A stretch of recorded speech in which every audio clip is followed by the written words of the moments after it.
नमस्कार दोस्तों, स्वागत है मेरे चैनल पे।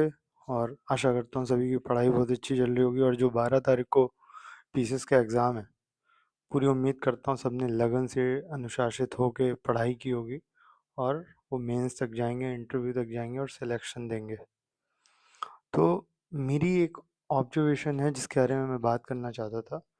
मैं इन दिनों क्या किया, मैं जब वीडियोस नहीं अपलोड कर रहा था या नहीं बना पा रहा था तो मैं दिल्ली गया, लखनऊ गया, इलाहाबाद गया, जहाँ पे स्टूडेंट्स है ना स्टडी कर रहे हैं, जहाँ रेंट पे रह रहे हैं, रूम पे, फ्लैटमेट से मिला, जो भी लड़के रहते हैं साथ में।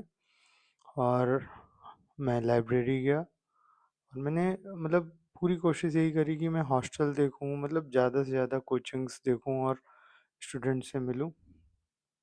तो मुझे बहुत सारी नई चीज़ें पता चली कि वहाँ पे एटमॉस्फेयर ही इतना गंदा हो चुका है कि वहाँ अब पढ़ाई नहीं होती है। मतलब मैंने ये भी देखा है कि बहुत सारे स्टूडेंट्स, बुरा मत मानिएगा, जिसको भी बुरा लगता है उसके लिए मेरे को, मैं खुद बोल रहा हूँ सॉरी, लेकिन मैं ऐसे एस्पिरेंट्स को सजग करना चाहता हूँ जो काफ़ी दिनों से तैयारी कर रहे हैं, फंस चुके हैं, निकलना चाहते हैं। वो फिर से एक फ्रेश तैयारी करें अगर ज़्यादा दिन नहीं हुए हैं तो। क्योंकि मैं वहाँ देख रहा था हर जगह एक ही हाल है स्टूडेंट्स का, एस्पिरेंट्स का, कि वहाँ पे वो अपनी रूटीन को फॉलो ना करते हुए वो चाय, सिगरेट, इन सब पे ज़्यादा मतलब फोकस करते हुए पढ़ाई कर रहे हैं। मतलब कोचिंग की छुट्टी हुई, सिगरेट चाय चल रही है, समोसा बन मक्खन चल रहा है। तो यार जब खाओगे इतना गंदा तो दिमाग भी तो ऐसा ही विचारों को मतलब उजागर करेगा, वही तो आप लिखोगे।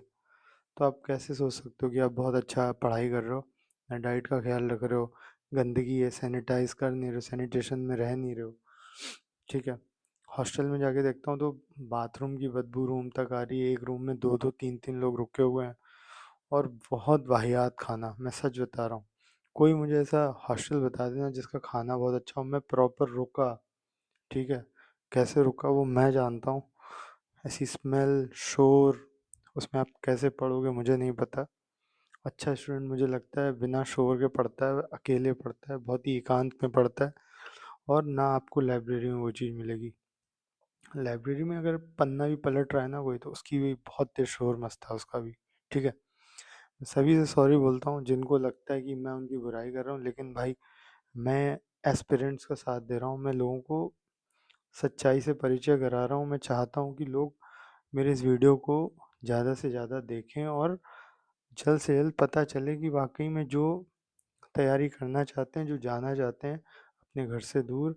और बाकी मेरे वीडियोस भी देखो, बहुत अच्छी अच्छी चीज़ें बताई गई हैं और पूरा प्रैक्टिकल चीज़ें बताई गई हैं कि आपको कहीं से ये नहीं लगेगा कि मैं बना के बोल रहा हूँ। क्योंकि सारी ज़मीनी हकीकत है तैयारी करने वालों की, चाहे वो आईएएस की कर रहा हो, चाहे पीसीएस की कर रहा हो, किसी भी चीज़ की अगर वो बाहर रह के कर रहा है, तो मैं बता रहा हूँ आपको कि 80 to 90%, तो 95% भी बोल सकता हूँ, लेकिन 10% का पता नहीं क्या कर रहा है। 90% एस्पिरेंट अपने साथ धोखा कर रहा है और इस जाल में फंसा जा रहा है। ठीक है। पिछले वीडियोस में मैंने बताया कि कोचिंग वाले बहुत प्यार से बुलाते हैं, जब आप एक बार फीस दे देते हो उनका काम खत्म हो जाता है, फिर आपका हरासमेंट होता है। मैंने कोचिंग्स में भी ये सुना दोस्तों से, अपने भाइयों से जो भी मेरे तैयारी कर रहे हैं एस्पिरेंट्स, कि सर हम बीच लेक्चर में मतलब सर से क्वेश्चन नहीं पूछ सकते।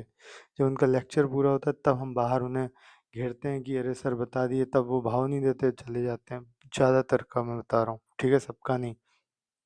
और वो एक लड़के ने तो एक कोचिंग में उसने बीच में खड़े होकर सवाल पूछ लिया था, तो उसको डांट के भगा दिया गया कि तुम पढ़ना नहीं जानते हो, तुम पहले सुन लो पूरी बात, तब तुम्हारे जितने भी सवाल होंगे। क्योंकि वो तैयार करके आए हैं, वो बीच में अगर कोई सवाल कर लेगा तो वो बता ही नहीं पाएंगे, क्योंकि उनका रिदम 5 साल से वही पढ़ाने का रहा है। एक लड़के को, मैं सही बता रहा हूँ, एक लड़के को तो कोचिंग से बाहर निकाला तो गया, साथ ही साथ उसकी फीस भी वापस कर दी गई कि अ, और फिर उस टीचर ने कोचिंग में आके लड़कों से बोला इनकी फीस वापस करा दी, ये बहुत बोल रहे थे। इस तरीके का रवैया रहा है। स्टूडेंट कभी भी इस वजह से परेशान नहीं होता है कि मैं कैसा खा रहा हूँ, कैसा रह रहा हूँ। सबसे ज़्यादा वो परेशान होता है जब कोचिंग का माहौल बिगड़ता है, जब पढ़ाई उसकी नहीं अच्छी हो रही होती है। और मैं सही बता रहा हूँ, 250-300 लोगों के बीच में आप क्या समझोगे यार, मेरे समझ नहीं आता है कि। और आप ये सोचो ना, 250-300 में से कितने लड़के निकलते हैं, मुझे कोई भी बताना मेरा ये वीडियो देखे। मैं चाहता हूँ पूरी ईमानदारी से, मेरा हिंदुस्तान का हर छात्र जो तैयारी कर रहा है एस्पिरेंट, क्योंकि मुझे हर जगह से कॉल आया है, कोई कॉर्नर नहीं बचा इंडिया का, चाहे वो पश्चिम बंगाल हो, चाहे वो जम्मू कश्मीर हो, मेरे पास सबका कॉल आया है, ठीक है। इसीलिए मैं प्रॉपर तरीके से आपको ये बता पा रहा हूँ। कई दोस्तों ने मेरी बात सुनी भी, उनको मैं बहुत थैंक्स बोलूँगा, उनकी तैयारी भी बहुत अच्छी चल रही है। और मैं बात कर रहा था कि कोचिंग सेंटर्स का, रूम का और लाइब्रेरीज़ का, हॉस्टल का कितना बुरा हाल चल रहा है इस समय। लाइब्रेरी में जाओ, सफोकेशन, कोई वेंटिलेशन नहीं, बाथरूम इतने गंदे पड़े हुए हैं, पता नहीं लोग कैसे पढ़ रहे हैं। वहाँ पे मैंने कई लोगों को सोते हुए देखा, लंबी नींद लेते हुए, रूम में नींद ही नहीं ले पा रहे हैं। क्यों? क्योंकि वो शेयरिंग में रह रहे हैं, लाइब्रेरी में ही पढ़ते हैं, अपनी नींद पूरी करते हैं। हॉस्टल वालों को देखा मैंने, वो वो दोस्त के रूम में जाके, जो अकेले रहते हैं, उनको टारगेट करके उनके रूम में सो रहे हैं, नींद पूरी करते हैं तो हॉस्टल में आते हैं वापस, क्योंकि हॉस्टल की टाइमिंग है भाई, 10 बजे के बाद नहीं जा सकते आप। तो मैं बहुत सारी चीज़ें शेयर कर चुका हूँ आपसे।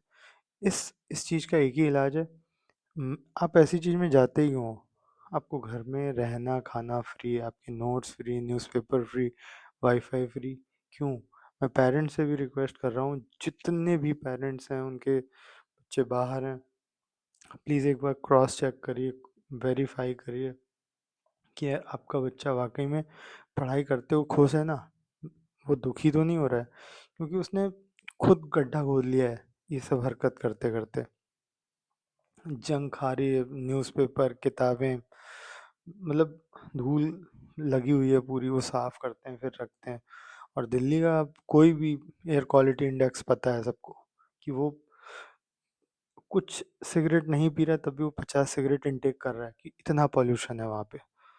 दिल्ली का बता रहा हूँ, और भी हर जगह का होगा, लेकिन वहाँ का मैं, इतना बड़ा हब है ना, और जो वर्धमान प्लाजा के सामने ब्लॉक A B C है, वहाँ पे तो इतने स्टूडेंट है ना, लिव इन में रह रहे हैं बस।